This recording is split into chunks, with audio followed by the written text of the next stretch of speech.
what you have here is literally the table of contents of these 720 odd page examiner deck. This deck has all of the slides that we've used.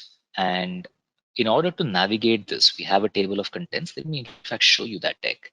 I'm going to get this slideshow mode and this jump into, for example, study related to financial services where either go back to the index or dive in and go into one specific case study, which is related to financial services. So I can go back to financial services, or some of these are related to multiple fields. So I can cross that and go into narrative case studies or jump back into the table of contents and use this as a navigation mechanism. The larger or the more complex your presentation, the more powerful the use of a table of contents or an indexes. It doesn't have to be just at the beginning of the deck. It could be anywhere where there's a section that needs to be structured. And it doesn't have to be text either. In fact, we can even use maps and layouts as a way of navigation by simply using the links that we had earlier and the morph transition. In out here, what we can do is take the US map where we have more details about specific states and drill in. So for example, if I click on California, that uses the link action to jump to a different slide and the morph transition to smoothly map the US to the left area.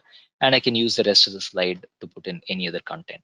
I can from here jump to Texas for more information or any other place, or jump back to the map and then dive in into Minnesota and go back to the map.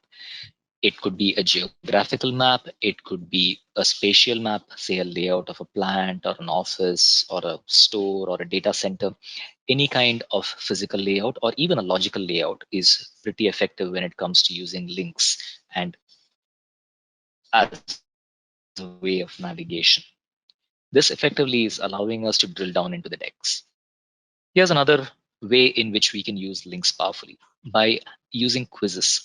Quizzes I find particularly powerful. A friend once asked me, I have an audience who always says they know the answer after I give them the answer. So how do I ascertain that I'm really giving them new information? How do I make them learn? How do I make them be convinced that I'm actually adding value?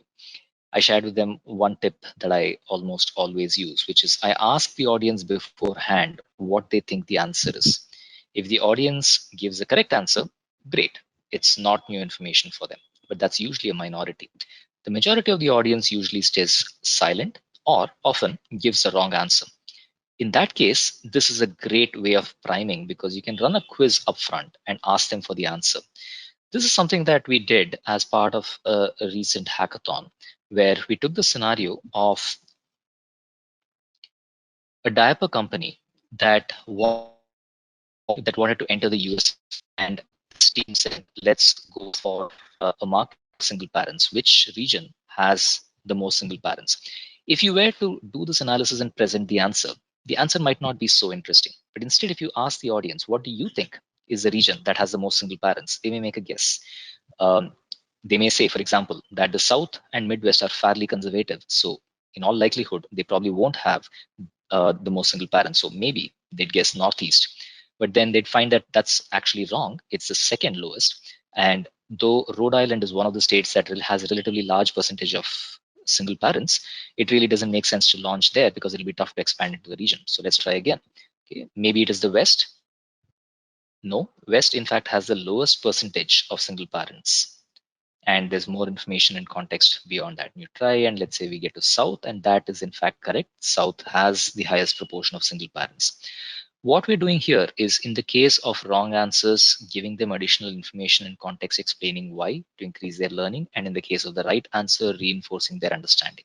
All of this is being done through simple interactivity that is provided by links. We can do this before giving the answer. Those are pre-quizzes, they prime learning. You can do this after giving the answer. Those are post quizzes and they validate people's learning. But wherever you do it, quizzes are fun.